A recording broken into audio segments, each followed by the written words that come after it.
Qué bueno Buenas que estás por tardes. acá. Aprecio mucho la invitación de ustedes esta tarde de hoy. Pavel, Mire, a nosotros primero a veces... el informe. Permíteme hacer esta introducción, me parece vital Adelante. para desarrollar el tema. Primero, el informe rendido por el Banco Mundial indicando que la República Dominicana, a pesar de haber registrado una tasa de crecimiento de las más altas en América Latina, fue donde menos se redujo la pobreza en América Latina, mientras que en el resto de América Latina andaba por un 41%, el crecimiento de, vamos a decir, la disminución de la pobreza en la República Dominicana solo en un 2% disminuyó. Y ahora este informe del Programa de las Naciones Unidas para el Desarrollo que indica que la clase media en la República Dominicana ha disminuido 4 puntos, es decir, que las condiciones de la clase media en la República Dominicana ha ido desmejorando de manera significativa en estos últimos años. ¿Cómo enjuicia esto? Bueno, lo que dijo el Banco Mundial en su informe, la prosperidad no compartida, o cuando la prosperidad no es compartida, algo así, y ahora este informe de PNUD, que es un informe, si mal no tengo entendido, regional. Sí, está limitado a América Latina. Sí. Reiteran lo que ya un poco conocíamos por informes nacionales, en particular el Informe de Desarrollo Humano 2005, lo reitera el Informe de Desarrollo Humano 2008, de que el crecimiento no derrama. O sea, el crecimiento económico no derrama en la población lo suficiente. No significa que no... Compacta, no derrama. Compacta, no derrama el crecimiento. Se queda, el crecimiento económico se queda, sí, es apropiado por un segmento de la población, presumiblemente tenedora de capital, ¿no? tenedora de activos, y esto se ha venido dando desde la caída de Trujillo hasta, incluyendo, debemos decir, aunque no contamos con los datos tan fuertes, pero incluyendo en el periodo de Trujillo, luego en toda la década de los 70 fue un periodo de lo que llamó un economista colega, un crecimiento concentrado, es decir, un crecimiento industrial basado en exenciones impositivas y control salarial y control de los precios de los productos agrícolas en el campo. Posteriormente pasamos un periodo de tremenda crisis en los años 80, donde también se acrecentó la pobreza y se concentró el ingreso, y a partir de los 90 nos montamos en un modelo de servicio, de economía de servicio, cuyo fundamento estaba en recursos humanos y recursos naturales baratos. Entonces, esa lógica de crecimiento económico no da otra cosa que perpetuación de la exclusión de muchos y de muchas. Entonces, es una reiteración de lo que ya habíamos encontrado. No significa que no haya habido progreso, o sea, no llevemos las cosas al extremo a decir que la pobreza ha aumentado, no, que los indicadores sociales están estancados y están retrocediendo, no, los indicadores sociales han mejorado. Solo que no en la proporción que se esperaba. No solo en la misma proporción que incluso países que han tenido un peor desempeño macroeconómico que nosotros, con menor crecimiento económico, otros países han logrado mucho mayores avances en materia social. ¿Cómo desde el gobierno dirigir una política efectiva para que más personas superen la pobreza, al menos la pobreza extrema, tomando en cuenta de que hay una serie de acciones que cada persona puede tomar de manera individual, como por ejemplo, tengo empleo hoy, ayer no tenía, y lo que puede hacer el gobierno en tu entorno, en tu barrio? La electricidad te enriquece, el agua potable, la escuela. Políticas fuertes, decididas en dos áreas: política de desarrollo productivo y política social. Y política de desarrollo productivo y de empleo, quiero decir. Cuando hablo de política de desarrollo productivo, quiero decir políticas que se traduzcan en empleo de calidad. Algunos ejemplos. Mucho empleo. Tenemos 30 años, 25 años de un descuido total de la política de desarrollo productivo. Es decir, el Estado dominicano no tiene una política de transformación tecnológica, de escalamiento tecnológico de los sectores productivos. La única política que tiene es política, digamos, de tipo estática. Es decir, yo le quito impuestos a las zonas francas, al turismo o a algunos sectores manufactureros, como a través de la ley de proindustria, o a la gente que se instale en la zona fronteriza, y ya. Pero no tengo una política de cómo hago que las empresas se transformen cualitativamente y que demanden empleo de más calidad, de tal manera que los salarios empiecen a subir. ¿Se refiere a intervenciones focalizadas específicas en sectores productivos.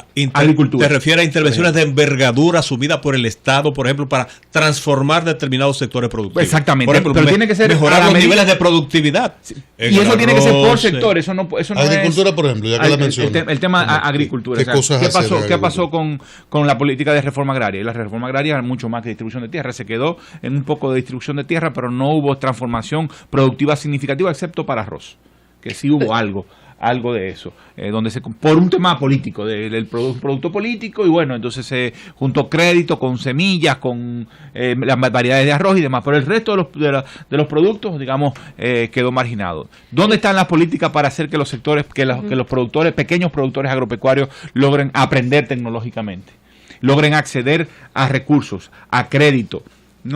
Y aquí no es decir regalar recursos, digamos, una política integral. Tú no puedes tampoco solamente dar crédito, pero mantenerte comprando semillas de baja calidad o no teniendo acceso a los mercados. Tienes que tener una política integral de atención a la pequeña producción, y eso es un componente fundamental del empleo rural, por ejemplo, ¿no? Entonces, pero bueno, te puedes ir a sectores de manufacturas. Es decir, ¿qué se hace, por ejemplo, con la industria del calzado? ¿Qué pasó con la industria del calzado?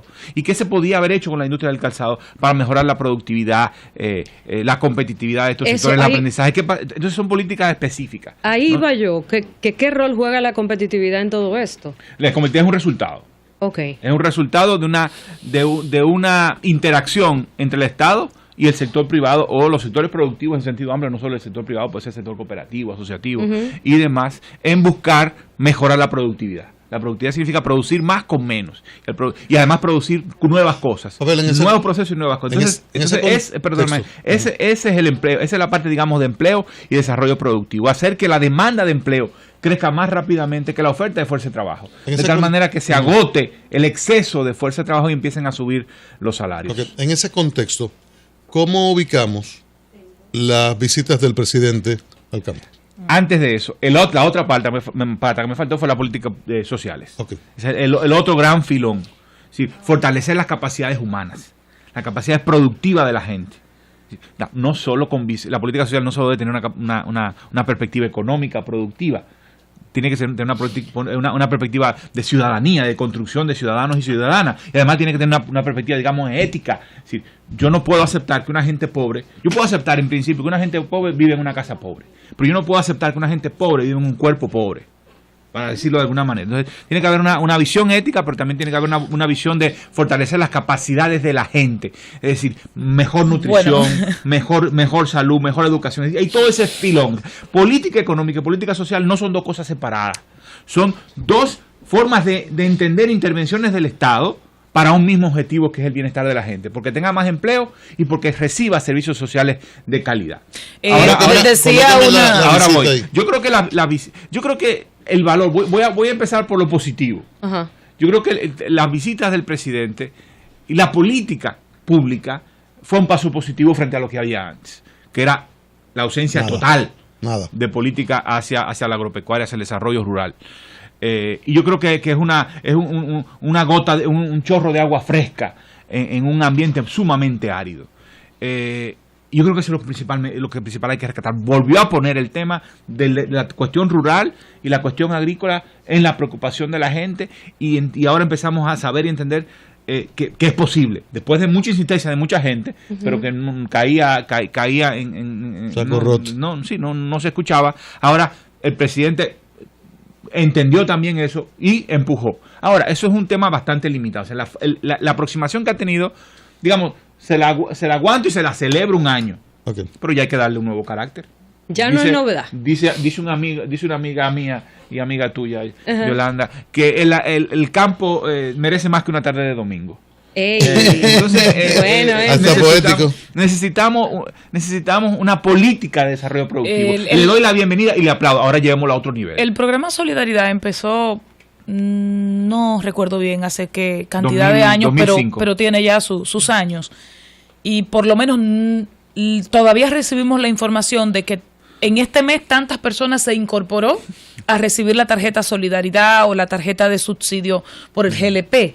pero no hemos recibido la información de que tantas personas superaron la pobreza, entonces ya dejaron de recibir solidaridad, porque es un subsidio que se supone te da unas herramientas por un tiempo.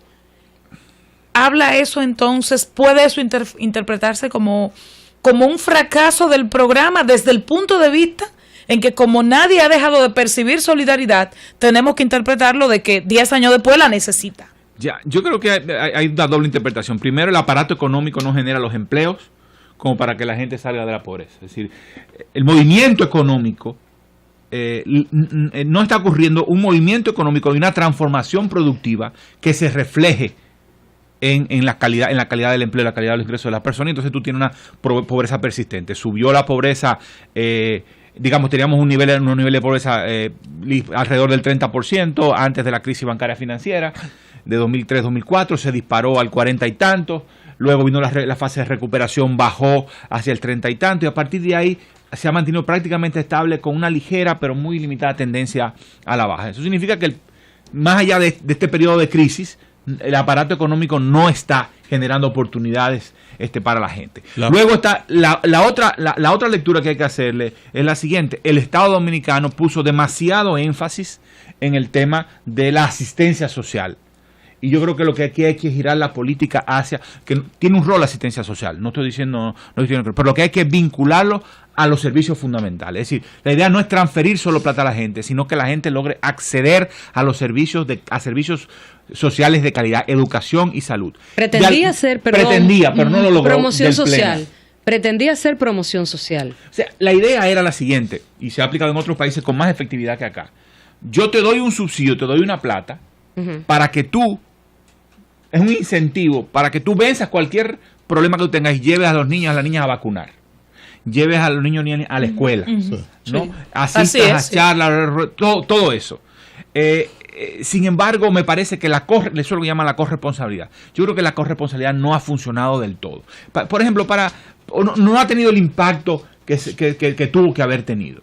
Si tú lo ves desde ese punto de vista, solidaridad debió haber sido un instrumento de educación, un instrumento de salud y no ser un programa en sí mismo. Es decir, que salud tenga su programa para atraer a la gente que no llega al centro de salud, o que educación lo tenga. Puede ser administrado por una agencia independiente, pero tiene que estar articulado a esa visión de que el objetivo no es pasarle plata a la gente.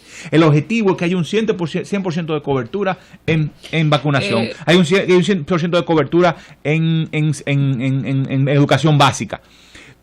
Pero aquí viene también otro de los problemas. Primero, los servicios fundamentales no han mejorado.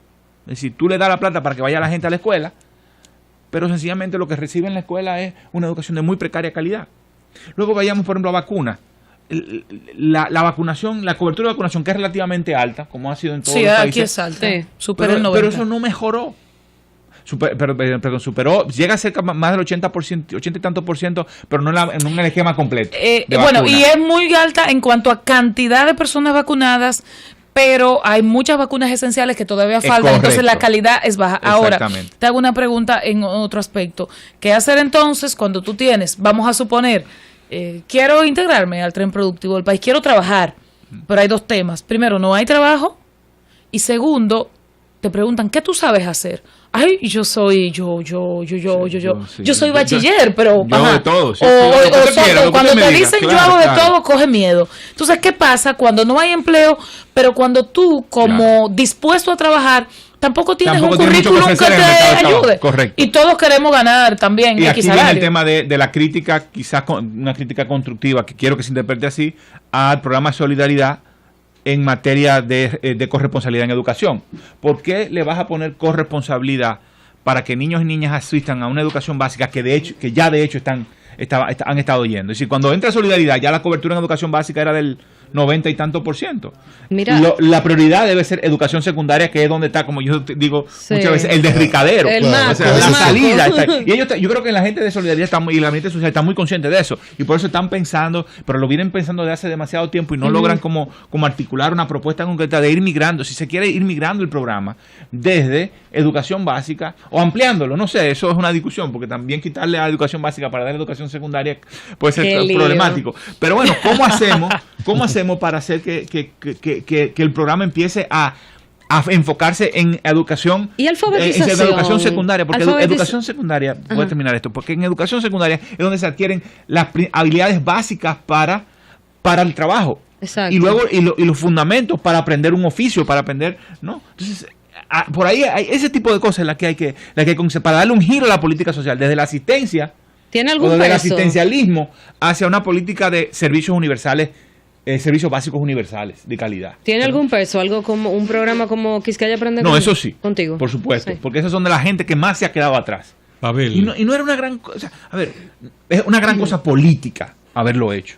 Pero técnicamente no me parece la gran cosa. Ya varios países más pobres que nosotros lo han hecho. Yo creo que hay que darle un reconocimiento político al presidente, no necesariamente tanto un reconocimiento técnico. Ahora, el reconocimiento técnico hay que dárselo como lo pretenden continuar a hacer, que es te educo, te entreno, te doy el servicio de educación para que te alfabetice y luego a partir de ahí sigue. Y te inserto. Eso sí es interesante.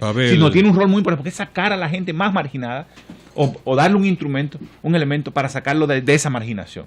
La política asistencialista del gobierno frente al tema de la pobreza expresada en forma de tarjetas, bonogas y hasta en nominillas improductivas, ¿no?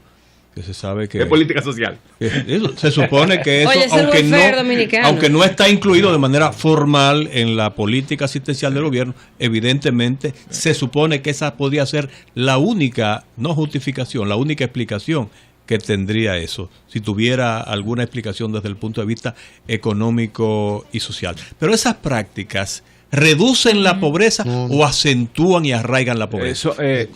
Pueden ser un instrumento en la medida en que tú la ates, la asistencia, a los servicios sociales universales, básicos.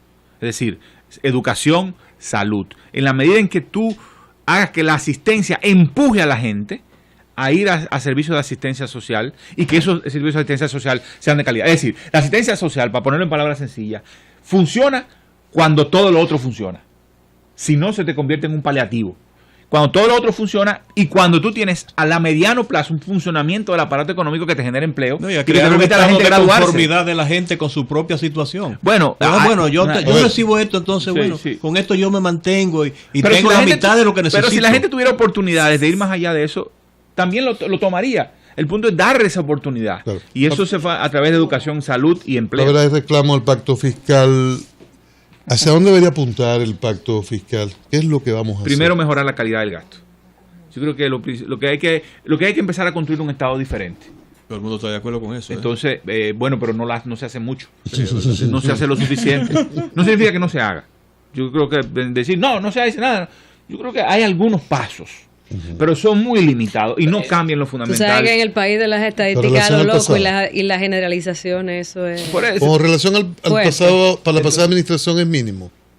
Hay algunos pasos. Yo creo que lo que está haciendo la Dirección de Compras y Contrataciones es positivo, es interesante. Tratar de priorizar el tema de los pequeños y medianos negocios, ordenar ese proceso, licitaciones y demás. Pero la impresión que uno tiene desde fuera es que hay mucha resistencia en el Estado. Mucha resistencia. ¿Qué pasa con la ley de administración del empleomanía pública? Tampoco camina lo suficiente. Entonces, lo primero que hay que mejorar el gasto después. Y luego está rebalancear el tema de los impuestos. Es decir, hay unos sectores que están cargando tremendamente pesado y hay otros que ¿Cuáles son los pesados y cuáles son los más ligeros? Los sectores tradicionales, digamos, formales, cargan pesado. Especialmente hay algunos impuestos que lastiman mucho la producción. Por ejemplo, cuando tú tienes que anticipar un ITEVIO, o cuando tú tienes que pagar un impuesto a los hidrocarburos tan elevado, eso te lastima la producción. Y luego están, digamos, los últimos impuestos normales que no son particularmente elevados, pero que tienes que pagarlos. Y luego hay otros que se salen con la suya porque no pagan nada o que están exentos. En el tema impositivo siempre sale a reducir la propuesta. Bueno, unos entienden de que se debe ampliar la base y reducir el costo, ¿entiendes? Es como que en vez de un 18 de ITEVIS por 1.000 productos, paguemos un 10 por todos los productos, desde medicina hasta el pan. Lo que pasa es que eso tiene un efecto en los pobres muy severo. Entonces, la estructura tributaria tiene que tener un doble propósito. Primero, pero es porcentual, o sea, si compras mucho, pagas mucho, si compras poco, pagas poco. No, pero con respecto a tu ingreso, si tú compras más comida y si tú no ahorras, tú pagas mucho más de impuestos que uno que ahorre. El que ahorra no pagaría menos impuestos. Entonces, para tú hacer que sea más equitativo, tienes que ponerle impuestos sobre los ingresos que tú no gastas. ¿Y qué sería entonces lo razonable? Por ejemplo, aquí se aprobó un impuesto progresivo. Entiendo que no es justo en función del %, porque es el 1% del valor estimado del vehículo como placa. Entiendo que es mucho, pero es positivo porque es progresivo. Claro. Y entonces el que tiene un Nissan Sentra del 99 no paga igual que el que lo tiene del 2011. Claro. Sin embargo, tampoco se está ejecutando. Bueno, porque otra vez... Ese debería ser el modelo, el impuesto progresivo. Ese es el tipo de figura impositiva que necesitamos. Ya que se grave la riqueza. Una vez está producida ya. ¿Y qué pasa? Tú lo grabas, pero creo que está pasando ahora que muchos de los impuestos están graban al proceso productivo y el consumo y entonces y al consumo de los pobres en una proporción, debo decir, más alta que lo que desearía. Entonces tenemos que movernos hacia los impuestos directos, hacia los impuestos progresivos que graban la riqueza. ¿Y por qué no hemos llegado ahí? Pues tenemos un Congreso consciente. Yo te apuesto que Danilo Medina cree eso. Ahí está el problema. Estoy seguro que Danilo Medina coincide contigo. La clase política, y no me gusta usar el término clase porque no es una clase, pero digámoslo así, la clase política, ese sector no muestra compromiso con la ciudadanía, con reestructurar el aparato productivo. Está muy atado a intereses de diversa índole, y eso es el resultado de que la ciudadanía no tiene poder, que no tiene fuerza para empujar, para que con todas las contradicciones que tenga la propia ciudadanía, porque no es que todos somos homogéneos y todos vamos a levantar la mano por lo mismo. Sin embargo, no tenemos la fuerza para empujar. Ha hecho un parque. Mira, hay elementos. No significa que sean impermeables.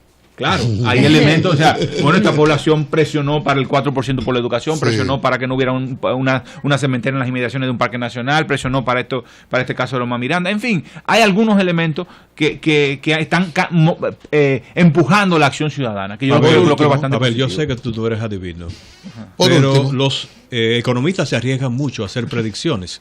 Hay un tema muy puntual. Son los atrolos. Hay un tema muy puntual que está supuesto a definirse mañana. A ver si tú más o menos tienes una previsión de lo que podría pasar. El ministro administrativo de la presidencia dice que no hay recursos para pagar la indemnización que supuestamente implica la declaración de Parque Nacional de Loma de Miranda. Pero mañana hay que tomar una decisión.